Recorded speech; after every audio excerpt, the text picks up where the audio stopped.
Φαντάσου να προσπαθείς να σκαρφαλώσεις στο Everest με σαγιονάρες ή να διασχίσεις τον ωκεανό με ένα χάρτινο ιστιοφόρο. Τώρα, σκέψου να μετακινείς 40 τόνους χάλιβα και φορτίου σε ένα βουνό, χρησιμοποιώντας έναν κινητήρα που ξέρει μόνο να βρυχάται με έναν τρόπο. Ακούγεται τρελό, σωστά? Λοιπόν, αυτός ήταν ο εφιάλτης των πρώτων φορτηγών. Στο αυτοκίνητό σου, 6 ταχύτητες είναι περισσότερο από αρκετές. Αλλάζεις, επιταχύνεις και έτοιμος. Αλλά μπροστά σου υπάρχει μία καμπίνα όπου ο λεβιές ταχυτήτων δεν έχει ένα απλό μοτίβο ή έχει περισσότερες εγκοπές από ένα μεσαιωνικό όπλο και δίπλα του διακόπτες που μοιάζουν βγαλμένοι από το κόκπιτ ενός μαχητικού αεροσκάφους. 18 ταχύτητες.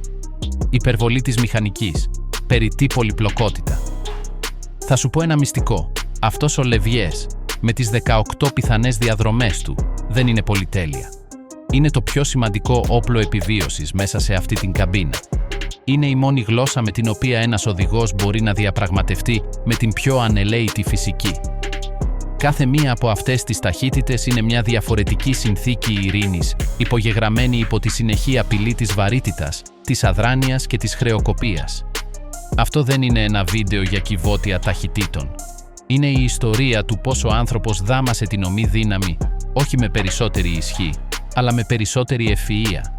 Συνόδευσέ με στο εσωτερικό του μυαλού του μηχανικού και των χεριών του φορτηγατζή, όπου κάθε αλλαγή είναι μια απόφαση που χωρίζει την πρόοδο από την καταστροφή. Η εντολή του ντίζελ, γιατί ζει σε έναν στενό διάδρομο στροφών. Για να ξεδιαλύνουμε το μυστήριο των 18 ταχυτήτων, πρώτα πρέπει να καταλάβουμε την καρδιά που τη τροφοδοτεί, τον πετρελαιοκινητήρα βαριάς χρήσης. Αυτός δεν είναι ο κινητήρας του αυτοκινήτου σου, ούτε καν ενός ημιφορτηγού. Είναι ένα θηρίο μιας εντελώς διαφορετικής φύσης. Η κυριαρχία του δεν βασίζεται στους ύπους στον καλπασμό, στην οξία κραυγή των υψηλών στροφών. Ο θρόνος του είναι χτισμένος πάνω σε κάτι πιο πρωτόγονο και ισχυρό. Τη ροπή. Η ροπή είναι η δύναμη στρέψης, η καθαρή περιστροφική όθηση. Είναι αυτό που νιώθεις στο στήθος όταν ένα φορτηγό ξεκινά από το μηδέν, αυτή η αίσθηση ότι κάτι τεράστιο, σχεδόν γεωλογικό, άρχισε να κινείται. Και αυτός ο κινητήρας παράγει τη μέγιστη ροπή του σε ένα παράλογα χαμηλό και στενό εύρος στροφών. Ενώ ο βενζίνοκινητήρας ενός αυτοκινήτου μπορεί να προσφέρει την καλύτερη απόδοσή του από τις 2.500 μέχρι τις 6.000 στροφές ανά λεπτό, ένας ντίζελ φορτηγού παραδίδει την ψυχή του, όλη του τη δύναμη, σε έναν διάδρομο που εκτείνεται τυπικά από τις 1.100 μέχρι τις 1.500 στροφές ανά λεπτό. Έξω από αυτή την ιερή ζώνη, ο κινητήρας υποφέρει. Πιο κάτω βύχει, πνίγεται, χάνει πίεση και εισέρχεται σε ένα επικίνδυνο καθεστώς lagging, όπου η δύναμη εξαφανίζεται και το καύσιμο καίγεται άσχημα, λερώνοντας τα πάντα και δημιουργώντας μια τρομερή φθορά. Πιο πάνω αρχίζει να ουρλιάζει, να καταναλώνει καύσιμο με αχόρταγο τρόπο, να δημιουργεί ένα θερμικό και μηχανικό στρες που συντομεύει τη διάρκεια ζωής του δραστικά. Σκέψου το σαν τη φωνή ενός τραγουδιστή της όπερας. Υπάρχει μόνο μία έκταση φωνής, ένα συγκεκριμένο εύρος νοτών, όπου η φωνή του είναι ισχυρή, καθαρή και βιώσιμη για ώρες. Το να τον πιέζεις να τραγουδήσει πιο οξέα ή πιο βαριά, τον καταστρέφει. Ο οδηγός ενός φορτηγού έχει μια αποστολή φαινομενικά απλή. Να κρατήσει τον τραγουδιστή σε αυτή την τέλεια νότα, ανεξάρτητα από το τι βάζει ο κόσμος μπροστά στους τροχούς του. Και ο κόσμος, όπως θα δούμε, είναι ένας διευθυντής ορχήστρας χαοτικός και ανελαίητος. Αυτός είναι ο πρώτος νόμος της τυραννίας του βάρους. Ο κινητήρας είναι μια ντίβα ομής δύναμης, αλλά με ένα μικροσκοπικό εύρος δράσης. Και τα πάντα, απολύτως τα πάντα στον σχεδιασμό ενός φορτηγού, περιστρέφονται γύρω από την υπηρεσία αυτής της εντολής. Η άβυσσος μεταξύ του κινητήρα και του τροχού, η ανάγκη για πολλαπλασιαστικές γέφυρες.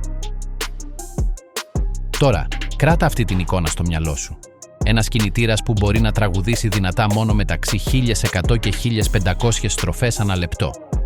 Σε αυτό το καθεστώς, στην νεκρά, οι περιστροφές του είναι σχετικά αργές.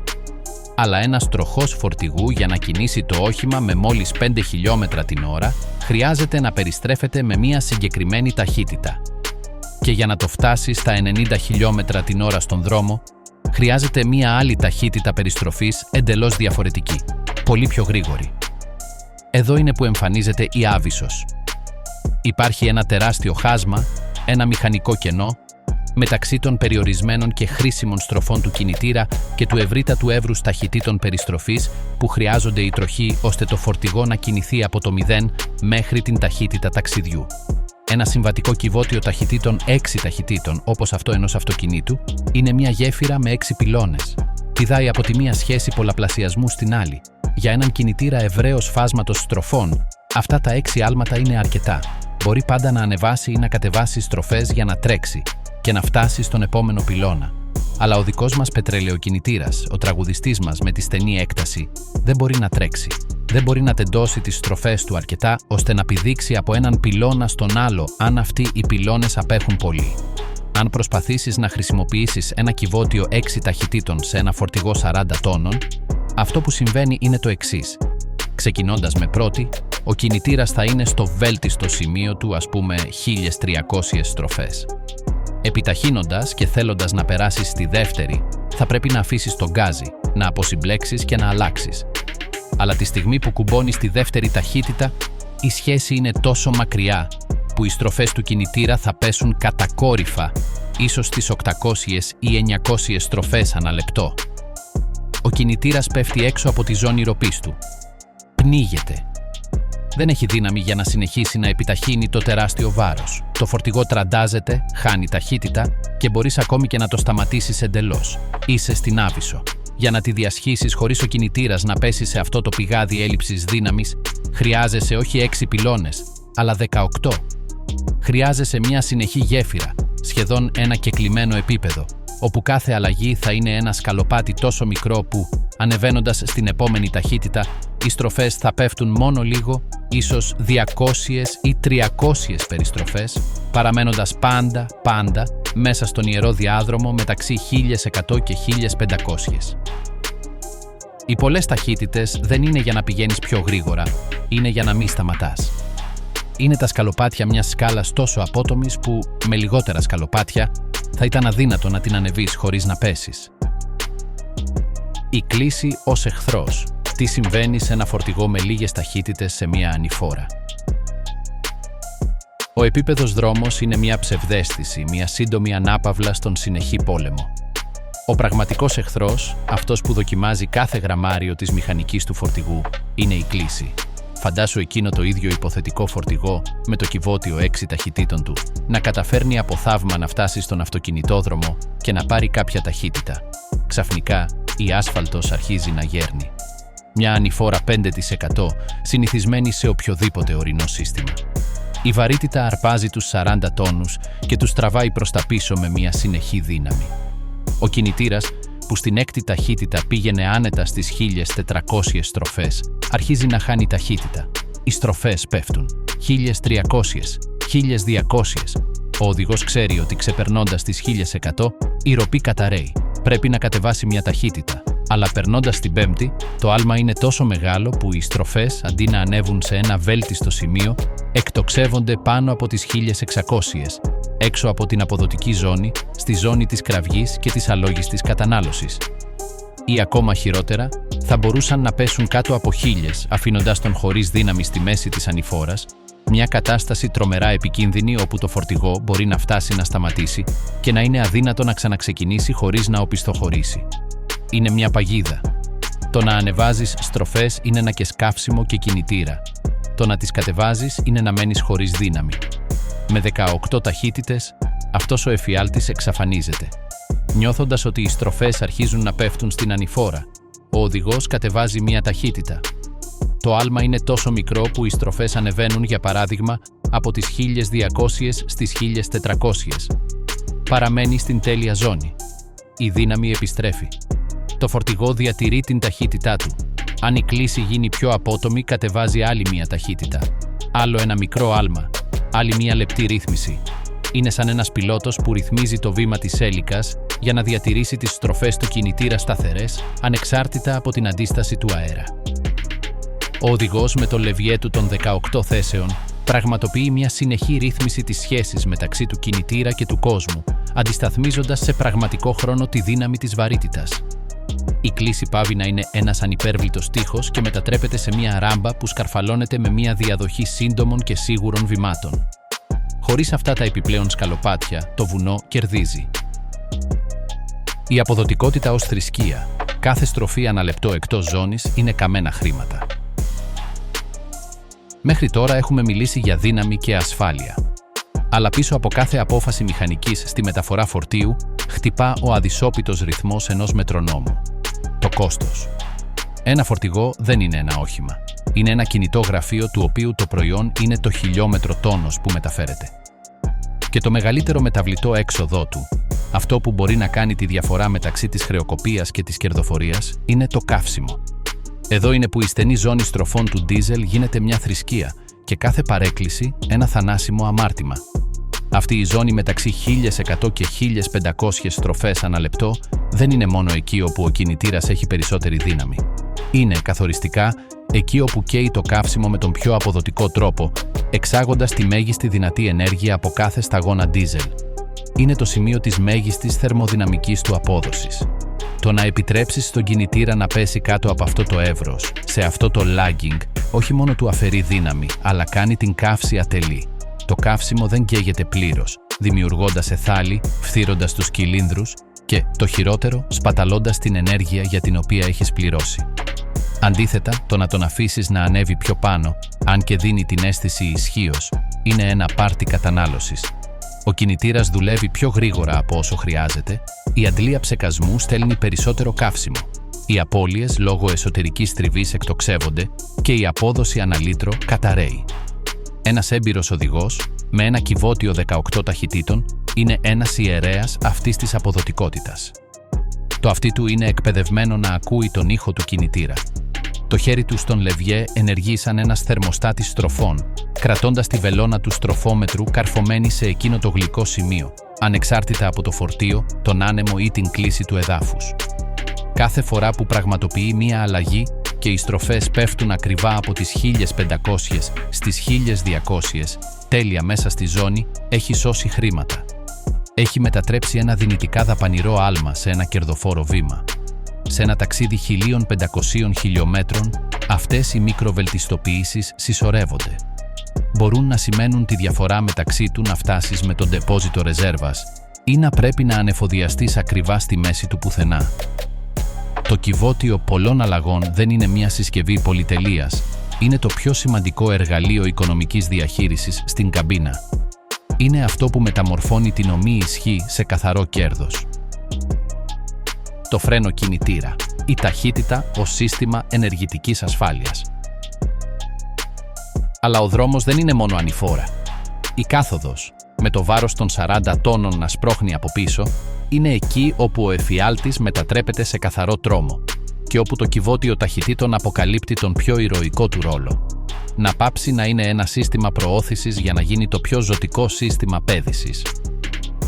Τα δισκόφρενα ή τα ταμπούρα ενός φορτηγού είναι τρομερά, αλλά έχουν ένα θανάσιμο όριο. Υπερθερμαίνονται.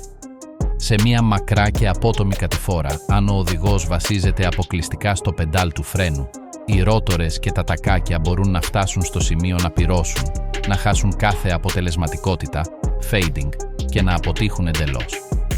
Το αποτέλεσμα είναι η ολοκληρωτική απώλεια του ελέγχου, ένα ανεξέλεγκτο φορτηγό μεταμορφωμένο σε ένα βλήμα δεκάδων τόνων. Η λύση βρίσκεται, ξανά, στις ταχύτητες, το φρένο κινητήρα. Επιλέγοντας μία χαμηλή ταχύτητα στην κάθοδο, ο οδηγός αναγκάζει τον κινητήρα να περιστρέφεται με υψηλές στροφές, αλλά χωρίς να ψεκάζει καύσιμο. Το σύστημα ψεκασμού κλείνει. Σε αυτή την κατάσταση, ο κινητήρας πάβει να είναι παραγωγός ενέργειας και μετατρέπεται σε έναν τεράστιο συμπιεστή αέρα. Τα έμβολα, ανεβαίνοντας στους κυλίνδρους, πρέπει να συμπιέσουν τον αέρα που παγιδεύεται και αυτή η συμπίεση απαιτεί μια τρομερή ενέργεια που κλέβεται απευθείας από τους κινητήριους τροχούς μέσω της μετάδοσης. Είναι μια τεράστια αντίσταση, μια εσωτερική άγκυρα. Όσο πιο χαμηλή είναι η επιλεγμένη ταχύτητα, τόσο μεγαλύτερη θα είναι η δύναμη συμπίεσης και τόσο πιο αποτελεσματικό θα είναι το φρενάρισμα. Ένας έμπειρος οδηγός προσεγγίζει μία απότομη κατηφόρα επιλέγοντας μία ταχύτητα αρκετά χαμηλή, ώστε το φρένο κινητήρα να διατηρεί την ταχύτητα του φορτηγού υπό έλεγχο, χρησιμοποιώντας τα φρένα τριβής μόνο για μικρές ρυθμίσεις ή την τελική στάση. Εδώ, το κυβότιο των 18 ταχυτήτων προσφέρει έναν εξαιρετικό λεπτομερή έλεγχο. Δεν είναι το ίδιο να κατεβαίνεις μία κλίση 5% με μία κλίση 12%.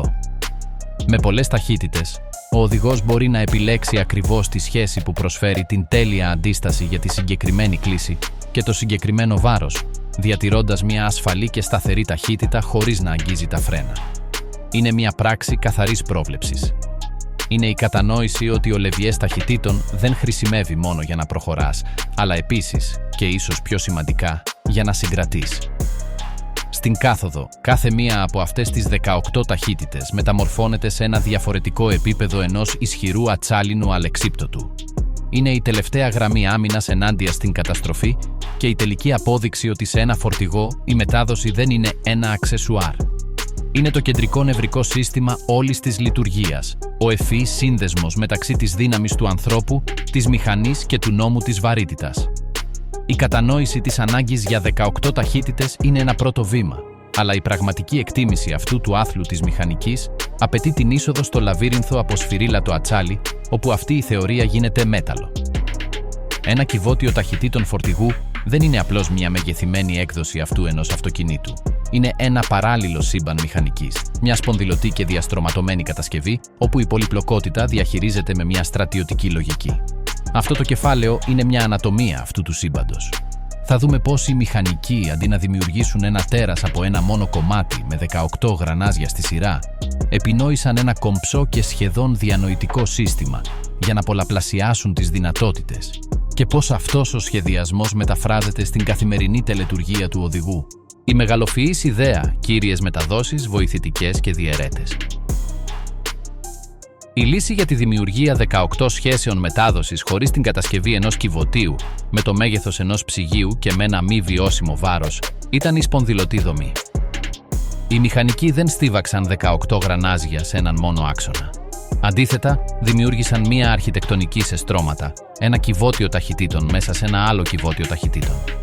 Ο πυρήνας του συστήματος είναι η κύρια μετάδοση. Αυτή συνήθως είναι ένα στιβαρό και συμβατικό κυβότιο ταχυτήτων που μοιάζει πολύ με εκείνο ενός παλιού βαρέως οχήματος, με 4, 5 ή 6 ταχύτητες προς τα εμπρός. Σκέψου τη σαν την πρώτη διάσταση, τη βάση.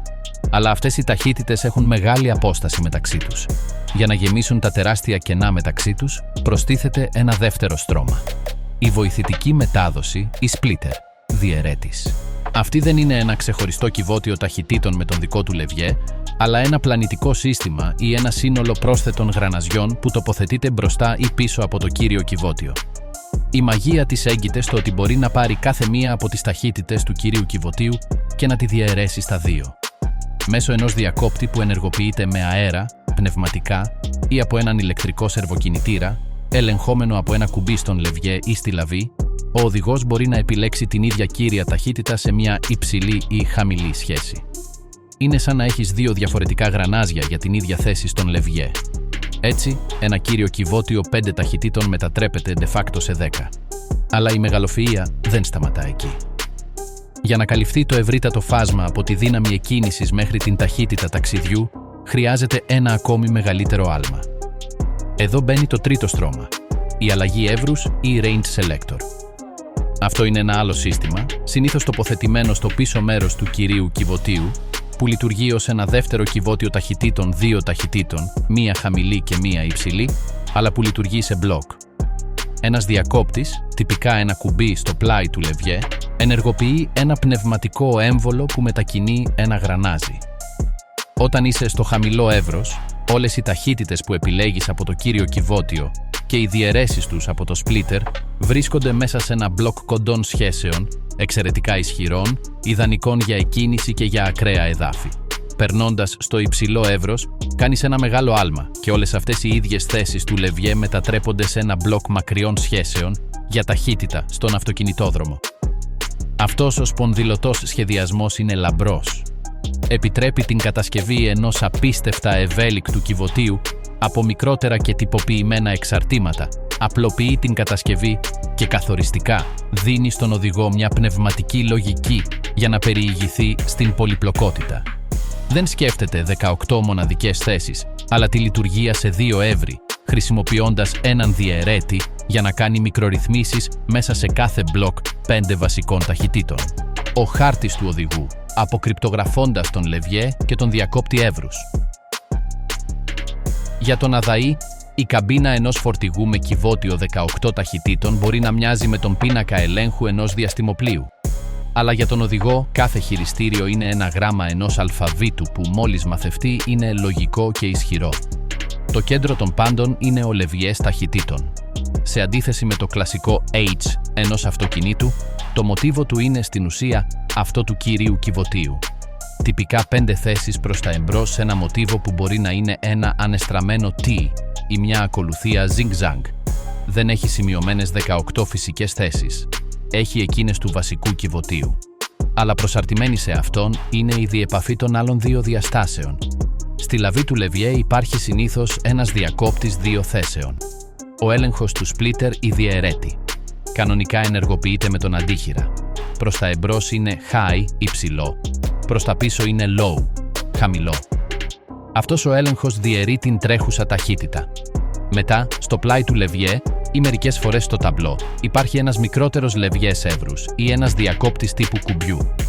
Αυτός είναι που αλλάζει μεταξύ του χαμηλού εύρους, low range, και του υψηλού εύρους, high range. Η ενεργοποίησή του συνήθως απαιτεί πέρασμα από την νεκρά και μερικές φορές πάτημα του συμπλέκτη. Ο οδηγός, επομένως, δεν ψάχνει τη 13η ταχύτητα σε ένα διάγραμμα. Την κατασκευάζει. Σκέφτεται. Πηγαίνω σε χαμηλό εύρος, 3η υψηλή διαίρεση. Χρειάζομαι περισσότερη ταχύτητα. Περνάω σε υψηλό εύρος. Αλλά για να διατηρήσω τις στροφές, κατεβάζω τον διαιρέτη στο low πρώτα. Ο πνευματικός χάρτης είναι τρισδιάστατος. Ένας αρχάριος οδηγός βλέπει έναν λεβιέ και κουμπιά. Ένας ειδικός βλέπει έναν μηχανικό κύβο του Ρούμπικ που λύνει με ενστικτώδεις κινήσεις.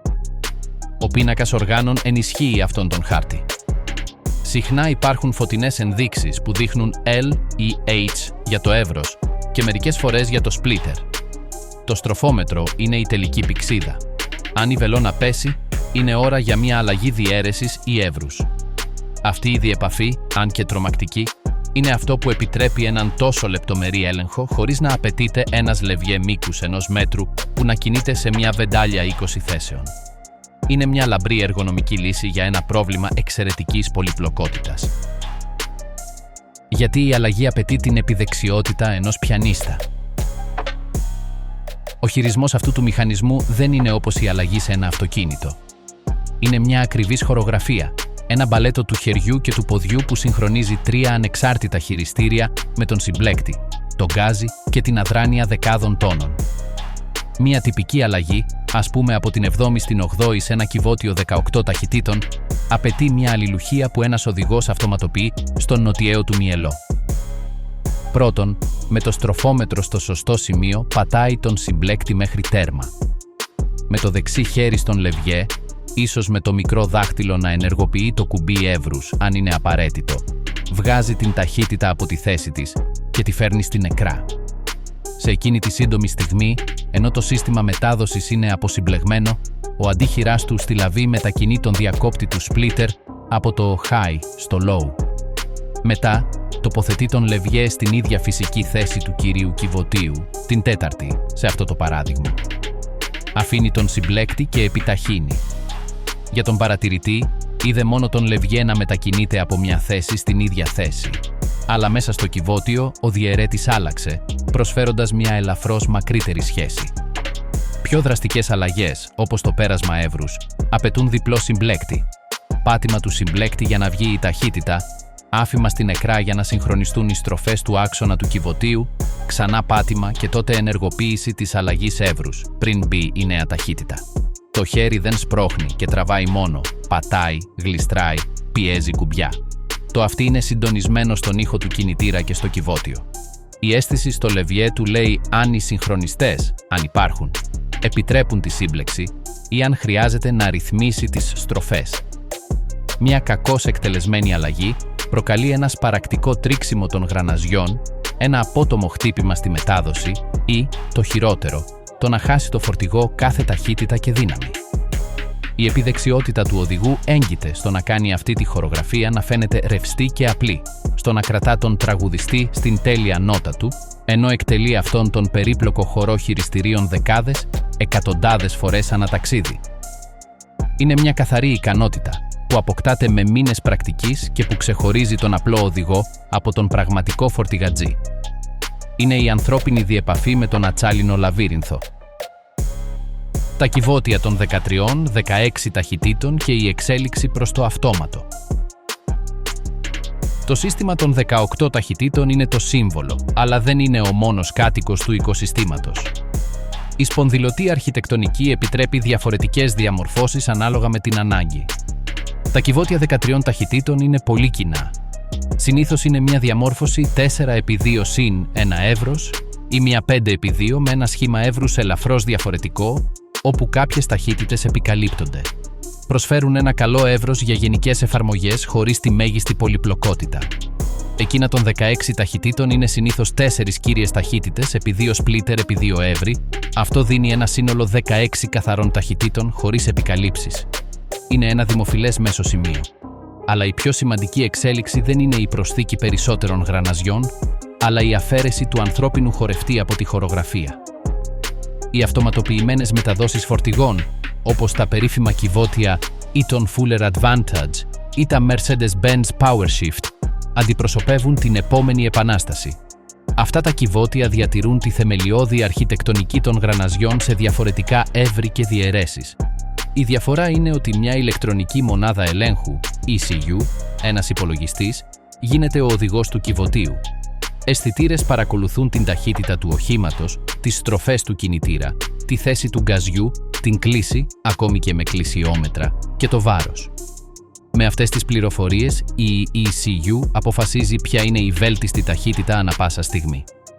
Ενεργοποιεί τους συμπλέκτες, που συχνά είναι διπλού δίσκου, και τα πνευματικά έμβολα των splitters και των εύρων μέσω ηλεκτρικών σωληνοειδών. Ο οδηγός έχει μόνο έναν επιλογέα που μοιάζει με εκείνον ενός αυτόματου αυτοκινήτου. D, drive, N, neutral, R, reverse. Και ίσως μια χειροκίνητη λειτουργία για να επιβάλλει μια αλλαγή ή να διατηρήσει μια ταχύτητα. Το σύστημα πραγματοποιεί τις αλλαγές μόνο του, με ακρίβεια χιλιοστού, αναζητώντας πάντα την ταχύτητα που διατηρεί τον κινητήρα στη ζώνη μέγιστης ροπής και αποδοτικότητας. Αυτά τα κυβότια μπορούν ακόμη και να πηδούν ταχύτητες. Για παράδειγμα, να περνούν από τη 10η στη 13η απευθείας, αν η κατάσταση το επιτρέπει. Κάτι αδύνατο για έναν οδηγό χειροκίνητου κυβωτίου. Έχουν εκδημοκρατήσει την αποδοτική οδήγηση βαρέων φορτηγών, αλλά όπως θα δούμε στη συνέχεια, η υιοθέτησή τους δεν στερείται ενός βαθέως πολιτισμικού πολέμου. Το κόστος της πολυπλοκότητας, συντήρηση και ο νόμος της φθοράς. Τόση μηχανική και τόση ακρίβεια έχουν ένα τίμημα, όχι μόνο κατά τη στιγμή της αγοράς, αλλά καθ' όλη τη διάρκεια των εκατοντάδων χιλιάδων χιλιόμετρων υπηρεσίας. Ένα κυβότιο ταχυτήτων 18 ταχυτήτων είναι ένα αριστούργημα, αλλά είναι ένα αριστούργημα με εκατοντάδες κινούμενα μέρη υπό τρομερή καταπώνηση. Γρανάζια από σφυρίλατο ατσάλι, οριχάλκινοι συγχρονιστές, διχάλες επιλογής, ρουλεμάν υψηλού φορτίου, δακτύλι Ο. Και το περίπλοκο σύστημα αέρα για τα έμβολα των splitters και των εύρων. Ο νόμος της φθοράς κυβερνά εδώ με σιδερένια πυγμή. Κάθε αλλαγή, κάθε συγχρονισμός, κάθε εφαρμογή του συμπλέκτη παράγει τριβή και θερμότητα. Το λάδι του κυβωτίου, παχύρευστο και εξειδικευμένο, είναι το αίμα του και πρέπει να αλλάζεται θρησκευτικά. Ένας απότομος οδηγός που αναγκάζει τις αλλαγές χωρίς συγχρονισμό, που κυνηγά τις ταχύτητες, συντομεύει τη ζωή των συγχρονιστών και καταστρέφει τα δόντια των γραναζιών. Ένα σύστημα αέρα με διαρροές θα κάνει τις αλλαγές εύρους να αποτύχουν, αφήνοντας το φορτηγό κολλημένο σε μια σειρά ταχυτήτων. Η συντήρηση δεν είναι για γενικούς μηχανικούς. Απαιτεί ειδικούς που κατανοούν τη διαστρωματωμένη αρχιτεκτονική, που ξέρουν να διαγιγνώσκουν αν ένα πρόβλημα βρίσκεται στο κύριο κυβότιο, στον διαιρέτη ή στο σύνολο του εύρους. Μια μεγάλη επισκευή, όπως η αντικατάσταση ενός κυρίου γραναζιού ή των συγχρονιστών, συνεπάγεται την αποσυναρμολόγηση σχεδόν όλου του κυβωτίου. Μια εργασία που μπορεί να έχει το όχημα ακινητοποιημένο στο συνεργείο για ημέρες. με ένα κόστος σε εργατικά και ανταλλακτικά που τρομάζει. Αυτή η πολυπλοκότητα και το σχετικό της κόστος είναι το μεγάλο επιχείρημα των σκεπτικιστών των χειροκίνητων κυβωτίων πολλών ταχυτήτων και επίσης των επικριτών των νέων αυτοματοποιημένων που είναι ακόμη πιο περίπλοκα ηλεκτρονικά. Είναι η αιώνια ισορροπία. Η πολυπλοκότητα παρέχει υπέρτατο έλεγχο και αποδοτικότητα, αλλά απαιτεί έναν φόρο σε γνώση, φροντίδα και χρήμα. Ένα φορτηγό με ένα κυβότιο 18 ταχυτήτων, καλά συντηρημένο από έναν έμπειρο οδηγό, μπορεί να ξεπεράσει το 1.000.000 χιλιόμετρα. Με κακή μεταχείριση, μπορεί να μετατραπεί στο πιο δαπανηρό κομμάτι της αλυσίδας συντήρησης. Είναι εν τέλει ένα όργανο ακριβίας σε έναν κόσμο βίαιων χτυπημάτων. Και η μακροζωία του εξαρτάται από τον σεβασμό με τον οποίο το μεταχειρίζονται. Η συζήτηση για τις 18 ταχύτητες αναπόφευκτα καταλήγει σε μια συζήτηση πιο βαθιά, σπλαχνική και καθοριστική για τη βιομηχανία. Ποιος ή τι πρέπει να τις ελέγχει. Αυτή δεν είναι μόνο μια τεχνική διαμάχη για την αποδοτικότητα. Είναι ένας πολιτισμικός πόλεμος για την ίδια την ψυχή της επαγγελματικής οδήγησης. Από τη μία πλευρά, η παράδοση ενσαρκωμένη στο ροζιασμένο χέρι που κυριαρχεί στον Λεβιέ. Από την άλλη, η πρόοδος αντιπροσωπευόμενη από ένα μικροτσίπ που παίρνει αποφάσεις σε ταχύτητες αδύνατες για έναν άνθρωπο. Αυτή η σύγκρουση χωρίζει υπήρους, γενιές και φιλοσοφίες εργασίας. Το να την καταλάβεις είναι να καταλάβεις το μέλλον των οδικών μεταφορών και το τελικό πεπρωμένο αυτού του ατσάλινου λαβυρίνθου. Η κυριαρχία της εμπειρίας, γιατί η Αμερική προτιμά το χειροκίνητο. Διάσχισε τις Ηνωμένες Πολιτείες από τον διαπολιτιακό 80 και θα γίνεις μάρτυρας μιας κυλιόμενης κουλτούρας, όπου ο χειροκίνητος Λεβιές ταχυτήτων πολλαπλών ταχυτήτων δεν είναι ένα εργαλείο, είναι ένα σύμβολο ταυτότητας. Στη Βόρεια Αμερική, η χειροκίνητη μετάδοση, ειδικά στη μορφή των 10, 13 ή 18 ταχυτήτων, παραμένει η βασίλισσα του δρόμου. Οι λόγοι είναι ένας ιστός πραγματισμού, οικονομίας και μιας ισχυρής μυθολογίας του επαγγέλματος. Πρώτον, ο παράγοντας κόστος. Ιστορικά, ένα χειροκίνητο κυβότιο ήταν φθηνότερο στην αγορά, στην εγκατάσταση και καθοριστικά στην επισκευή. Σε μια χώρα υπηρωτικών αποστάσεων και ανεξαρτήτων συνεργείων σε κάθε χωριό, η σχετική απλότητα, παρά την πολυπλοκότητά της, μιας χειροκίνητης ή των Fuller, είναι καλά κατανοητή. Οποιοσδήποτε παλέμαχος μηχανικός φορτηγών την έχει χαρτογραφημένη στο κεφάλι του. Δεύτερον, η κουλτούρα του ιδιοκτήτη χειριστή. Ένα σημαντικό μέρος των Αμερικανών φορτηγατζίδων είναι οι ιδιοκτήτες του δικού τους εξοπλισμού. Για αυτούς, το φορτηγό δεν είναι ένα εργαλείο της εταιρείας, είναι το κινητό του σπίτι και η μεγαλύτερη επένδυσή τους. Το χειροκίνητο κυβότιο αντιπροσωπεύει απόλυτο έλεγχο και προβλεψιμότητα κόστους μακροπρόθεσμα. Ξέρει ότι, με την ικανότητά του, μπορεί να αποσπάσει μέχρι το τελευταίο μίλι αναγαλώνει καυσίμου και ότι ένα λάθος του κυβωτίου θα είναι δικό του λάθος, όχι το καπρίτσιο ενός υπολογιστή που δεν καταλαβαίνει. Τρίτον, και ίσως πιο σημαντικό, η μυθολογία του δασκάλου. Ο χειρισμός ενός rig 18 ταχυτήτων με επιδεξιότητα είναι μια τελετή μοίησης. Ξεχωρίζει τον πραγματικό τράκερ από τον απλό οδηγό. Είναι μια ικανότητα που θεωρείται προσόν, που μεταδίδεται, που ορίζει τον σεβασμό μεταξύ ομοτήμων. Ο τέλειος ήχος μιας αλλαγής εύρους χωρίς διπλό συμπλέκτη, η ικανότητα διατήρησης της ορμής σε ένα βουνό χωρίς να αγγίζεις τα φρένα, είναι τα παράσημα τιμής αυτής της κουλτούρας. Η εγκατάλειψη του χειροκινήτου για ένα αυτόματο θα ήταν, για πολλούς, η παραίτηση από την ίδια την ουσία του επαγγέλματός τους, εκχωρώντας την ψυχή της οδήγησης σε ένα μαύρο κουτί. Είναι ζήτημα υπερηφάνειας, ταυτότητας και μιας βαθιάς πίστης ότι η ανθρώπινη κρίση, σφυριλατημένη σε εκατομμύρια μίλια, εξακολουθεί να ξεπερνά κάθε αλγόριθμο. Η αλγοριθμική αποδοτικότητα, γιατί η Ευρώπη αγκαλιάζει το αυτόματο. Ενώ στην Αμερική ο Λεβιές είναι ένα λάβαρο στους δεδαλώδεις και πυκνοκατοικημένους δρόμους της Ευρώπης, ο Λεβιές έχει σχεδόν εξαλειφθεί υπέρ της αυτόματης ή αυτοματοποιημένης μετάδοσης. Η υιοθέτηση εδώ δεν είναι πολιτισμική, είναι σχεδόν εξ ολοκλήρου λειτουργική και ρυθμιστική. Η Ευρώπη αντιμετωπίζει διαφορετικά προβλήματα. Μεσαιωνικές πόλεις με στενότατους δρόμους, πυκνή και συνεχή κυκλοφορία, απότομα βουνά με κλειστές στροφές και μερικούς από τους πιο αυστηρούς περιβαλλοντικούς κανονισμούς και κανονισμούς ασφαλείας στον κόσμο. Σε αυτό το περιβάλλον, το αυτόματο κυβότιο προσφέρει συντριπτικά πλεονεκτήματα. Το πρώτο είναι η αποδοτικότητα του αρχάριου. Η Ευρώπη υποφέρει από μια χρόνια και σοβαρή έλλειψη επαγγελματιών οδηγών. Η εκπαίδευση ενός οδηγού ώστε να κυριαρχήσει σε ένα χειροκίνητο κυβότιο 16 ταχυτήτων στις Άλπεις είναι μια μακρά και δαπανηρή διαδικασία.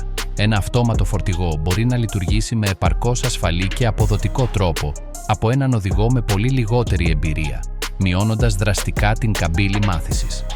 Δεύτερον, η αποδοτικότητα της κυκλοφορίας. Στο συνεχές stop and go μιας ευρωπαϊκής αστικής περιφέρειας, το αυτόματο κυβότιο εξαλείφει τη σωματική και πνευματική κόπωση εκατοντάδων αλλαγών ταχυτήτων ανά ώρα, επιτρέποντας στον οδηγό να συγκεντρωθεί στους πεζούς, τους ποδηλάτες και το περίπλοκο περιβάλλον. Τρίτον, και αποφασιστικό, η εγγυημένη αποδοτικότητα καυσίμου. Οι κανονισμοί Euro για τις εκπομπές είναι δρακόντιοι. Οι Ευρωπαίοι κατασκευαστές, Mercedes, Volvo, Scania, MAN, έχουν ενσωματώσει τα αυτοματοποιημένα κυβότια τους με τέτοιο τρόπο ώστε να αποτελούν μέρος ενός συνολικού συστήματος διαχείρισης του οχήματος. Το κυβότιο δεν αποφασίζει μόνο του.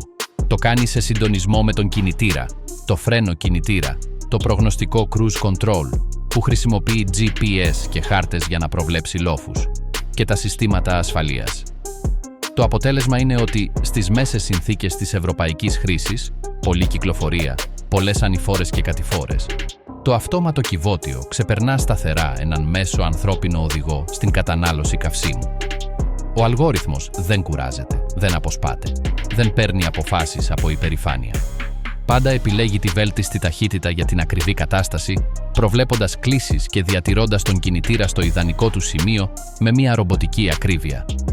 Για τους μεγάλους ευρωπαϊκούς στόλους, αυτή η εξοικονόμηση καυσίμου, σε συνδυασμό με τη λιγότερη κόπωση του οδηγού και τη μείωση της φθοράς από κακές αλλαγές, δικαιολογεί με το παραπάνω το υψηλότερο αρχικό κόστος. Στην Ευρώπη ο λευγές δεν λείπει γιατί η ψυχρή και υπολογισμένη αποδοτικότητα του αυτόματου έχει αποδειχθεί ότι είναι απλά το εργαλείο που είναι καλύτερα προσαρμοσμένο σε ένα εχθρικό και ρυθμισμένο περιβάλλον. Η έλλειψη επιδέξιων χεριών. Πώς η δημογραφία αλλάζει τη βιομηχανία. Ο πιο ισχυρός παράγοντας που γέρνει την παγκόσμια πλάστιγκα προς το αυτόματο δεν είναι τεχνικός, αλλά ανθρώπινος. Η δημογραφική κρίση και η κρίση της διαδοχής των γενεών. Σε όλο τον κόσμο, το επάγγελμα του οδηγού φορτηγού μεγάλων αποστάσεων αγωνίζεται να προσελκύσει νέους. Τα παρατεταμένα ωράρια, οι μακρές απουσίες από το σπίτι και η φυσική εικόνα του επαγγέλματος το καθιστούν λιγότερο ελκυστικό για τις νέες γενιές που μεγάλωσαν σε έναν ψηφιακό κόσμο. Επιπλέον, η απέτηση για την κυριαρχία σε ένα περίπλοκο χειροκίνητο κυβότιο έχει μετατραπεί σε ένα τεράστιο εμπόδιο εισόδου. Γιατί να επενδύσεις μήνες για να μάθεις μία απόκριφη και σωματικά απαιτητική ικανότητα, όταν μπορείς να αποκτήσεις άδεια και να χειριστείς ένα αυτόματο φορτηγό σε εβδομάδες. Οι εταιρείες μεταφορών, απελπισμένες να καλύψουν διαδρομές, επιλέγουν την πραγματιστική λύση, την εξάλειψη του εμποδίου. Καθορίζουν ολόκληρους στόλους με αυτόματες μεταδόσεις. Αυτό δημιουργεί έναν κύκλο ανατροφοδότησης. Καθώς υπάρχουν λιγότερα χειροκίνητα φορτηγά στους στόλους, οι σχολές οδηγών τείνουν να εκπαιδεύουν λιγότερο σε αυτά. Οι νέοι οδηγοί ξέρουν να χειρίζονται μόνο αυτόματα, επομένως οι εταιρείες ζητούν περισσότερα αυτόματα. Η ικανότητα του χειροκινήτου κυβωτίου, κάποτε μια ουσιαστική γνώση, μετατρέπεται σε μια εξειδικευμένη τέχνη, σε κίνδυνο εξαφάνισης. Αυτή η δημογραφική πίεση είναι ασταμάτητη. Αναγκάζει ακόμη και τις πιο παραδοσιακές αγορές, όπως οι Ηνωμένες Πολιτείες, να υιοθετήσουν αυτόματα με επιταχυνόμενο ρυθμό. Οι κατασκευαστές, βλέποντας την τάση, κατευθύνουν την επένδυσή τους σε έρευνα και ανάπτυξη σχεδόν αποκλειστικά στην τελειοποίηση των αυτοματοποιημένων μεταδόσεων. Τον πόλεμο δεν τον κερδίζει απαραίτητα η ανώτερη τεχνολογία σε όλες τις πτυχές, αλλά η τεχνολογία που λύνει το πιο πιεστικό ανθρώπινο πρόβλημα, την έλλειψη χεριών διατεθειμένων και ικανών να χορέψουν την περίπλοκη χορογραφία του λευγέ. Όταν τα ηλεκτρονικά ακόμα δεν ξεπερνούν το ανθρώπινο ένστικτο. Ωστόσο, ακόμη και στην κορύφωση της αυτοματοποίησης, υπάρχουν εδάφη όπου ο αλγόριθμος σκοντάφτει και το έμπειρο χέρι διεκδικεί την κυριαρχία του. Οι υποστηρικτές του χειροκινήτου προβάλλουν καταστάσεις όπου η ανθρώπινη περιστασιακή ευφυΐα είναι αναντικατάστατη. Σκέψου ένα φορτηγό φορτωμένο μέχρι το νόμιμο όριο, που βγαίνει από ένα εργοτάξιο με ένα βαθύ στρώμα λάσπης. Ένας έμπειρος οδηγός μπορεί να παίξει με τον συμπλέκτη, να ισορροπήσει το φορτηγό, να χρησιμοποιήσει έναν συγκεκριμένο συνδυασμό χαμηλής ταχύτητας και ένα ακριβές άγγιγμα του γκαζιού για να κερδίσει πρόσφυση. Ένα αυτόματο, προγραμματισμένο να αποφεύγει τα σπιναρίσματα και να προστατεύει τον συμπλέκτη, θα μπορούσε απλώς να αρνηθεί να εφαρμόσει ισχύ ή να αλλάξει σε λάθος στιγμή, κολλώντας το όχημα. Ή φαντάσου μια εξαιρετικά παρατεταμένη και απότομη κάθοδο, με κλειστές στροφές και βρεγμένο οδόστρωμα. Ένας άνθρωπος με γνώση του δρόμου και του οχήματός του μπορεί να επιλέξει μια χαμηλή ταχύτητα πριν ξεκινήσει την κάθοδο, να χρησιμοποιήσει το φρένο κινητήρα διακοπτόμενα και προληπτικά και να νιώσει μέσα από το κάθισμα και τον ήχο πότε το φορτηγό είναι στο όριο της απώλειας πρόσφυσης. Ένα αυτόματο, ακόμη και με λειτουργίες καθόδου, λειτουργεί με προπρογραμματισμένους κανόνες. Μπορεί να αλλάξει σε μια ακατάλληλα υψηλή ταχύτητα αν ανιχνεύσει μια μικρή αύξηση της ταχύτητας, απελευθερώνοντας επικίνδυνα το φρένο κινητήρα, για να χρειαστεί μετά να φρενάρει με τους δίσκους όταν η κλίση οξυνθεί ξανά. Σε συνθήκες πατημένου χιονιού ή πάγου, η λεπτότητα του ελέγχου της ροπής που μπορεί να ασκήσει ένας οδηγός με τον συμπλέκτη και η επιλογή ταχυτήτων με ακρίβεια χιλιοστού είναι μια τέχνη που τα ηλεκτρονικά ακόμα δεν αναπαράγουν με την ίδια φινέτσα. Σε αυτές τις οριακές στιγμές, ο οδηγός δεν είναι χειριστής. Είναι ένας μηχανικός στρατηγός. Γνωρίζει τις ιδιαιτερότητες της συγκεκριμένης μηχανής του, τη φθορά της, τους ιδιαίτερους ήχους της. Αυτή η σχεδόν συμβιωτική σύνδεση μεταξύ ανθρώπου και μηχανής, σφυριλατημένη στην αντιξοότητα, είναι το τελευταίο οχυρό της χειροκίνητης μετάδοσης. Είναι το επιχείρημα ότι, για το 1% των πιο κρίσιμων καταστάσεων, χρειάζεσαι την κρίση του 99% της εμπειρίας, όχι τη διαδική λογική ενός αισθητήρα. Η ετυμηγορία του δρόμου, ένα υβριδικό μέλλον και η κληρονομιά του Λεβιέ. Λοιπόν, ποια είναι η τελική ετυμηγορία σε αυτόν τον πόλεμο? Τα στοιχεία δείχνουν προς μια ένοπλη ειρήνη και ένα υβριδικό μέλλον. Η χειροκίνητη μετάδοση πολλαπλών ταχυτήτων δεν θα εξαφανιστεί από τη μία μέρα στην άλλη. Θα συνεχίσει να κυριαρχεί σε εξειδικευμένους τομείς όπου το κόστος, η κουλτούρα του ιδιοκτήτη χειριστή και οι ακραίες συνθήκες δικαιολογούν την πολυπλοκότητά της. Αλλά η αδιαμφισβήτητη κυριαρχία της έχει τελειώσει. Το μέλλον των μαζικών μεταφορών, ειδικά σε στόλους και σε ρυθμισμένα αστικά και διυπεραστικά περιβάλλοντα, είναι και θα είναι αυτόματο. Αλλά η αυτοματοποίηση δεν είναι το τελικό σημείο. Το επόμενο σύνορο είναι οι προγνωστικές και ενσωματωμένες μεταδόσεις. Συστήματα όπου το κυβότιο δεν αντιδρά μόνο στις παρούσες συνθήκες, αλλά χρησιμοποιεί γεωεντοπισμό και τρισδιάστατους χάρτες για να προβλέψει τον δρόμο, που ξέρουν ότι στα 800 μέτρα υπάρχει ένας λόφος 7% και αρχίζουν να επιλέγουν τη βέλτιστη ταχύτητα εκ των προτέρων, συντονιζόμενα με το σύστημα cruise control και το φρένο κινητήρα. Η κληρονομιά του Λεβιέ 18 ταχυτήτων δεν θα είναι η φυσική του μορφή, αλλά η φιλοσοφία που ενσαρκώνει. Η αιμονική αναζήτηση της διατήρησης του κινητήρα στη ζώνη της μέγιστης αποδοτικότητάς του απέναντι σε οποιαδήποτε αντιξοότητα. Οι μηχανικοί πήραν αυτή τη φιλοσοφία, αυτόν τον πνευματικό χάρτη του έμπειρου οδηγού, και τον κωδικοποίησαν σε λογισμικό. Ο Λεβιές θα μετατραπεί για τις επόμενες γενιές σε ένα κοιμήλιο, ένα σύμβολο μιας εποχής σωματικής προσπάθειας και άμεσης σύνδεσης με τη μηχανή, που οι οθόνες αφής και οι αλγόριθμοι έχουν αντικαταστήσει.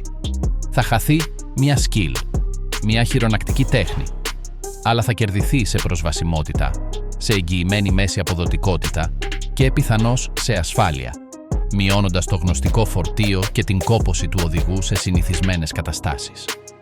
Ο βρυχυθμός του πετρελαιοκινητήρα θα συνεχίσει να κυριαρχεί στον δρόμο, αλλά η συμφωνία του κυβωτίου ταχυτήτων, αυτή η μουσική των γραναζιών και του πεπιεσμένου αέρα που ενεργοποιείται από το ανθρώπινο χέρι, θα σβήνει σιγά σιγά, μετατρεπόμενη στον αθόρυβο ψίθυρο ενός ηλεκτρικού σερβοκινητήρα. Η ψυχή του φορτηγατζή επαναπροσδιορίζεται από το να είναι ο κύριος της μηχανής στο να είναι ο επόπτης μιας τεχνητής νοημοσύνης που τουλάχιστον στον ανοιχτό δρόμο οδηγεί ήδη καλύτερα από αυτόν. Οι 18 ταχύτητες, σε τελευταία ανάλυση, είναι η απόδειξη ότι η πρόοδος δεν σημαίνει πάντα απλοποίηση. Μερικές φορές σημαίνει προσθήκη στρωμάτων ευφυΐας, επιλογών για τη δαμασμό μιας πρωτογενούς δύναμης. Είναι η γέφυρα μεταξύ της ακατέργαστης ισχύος και της κομψής κίνησης, μεταξύ του καυσίμου που καταναλώθηκε και του χιλιομέτρου που κερδίθηκε. Αντιπροσωπεύουν μια κορυφαία στιγμή της καθαρής μηχανολογίας πριν τα ηλεκτρονικά πάρουν τη σκητάλη. Η κληρονομιά τους δεν είναι μόνο η μετακίνηση βάρους, αλλά το να μας διδάξουν ότι μπροστά σε μια μνημιώδη πρόκληση, η πιο έξυπνη απάντηση μπορεί να είναι το να έχεις 18 διαφορετικούς τρόπους να πεις ναι στη φυσική.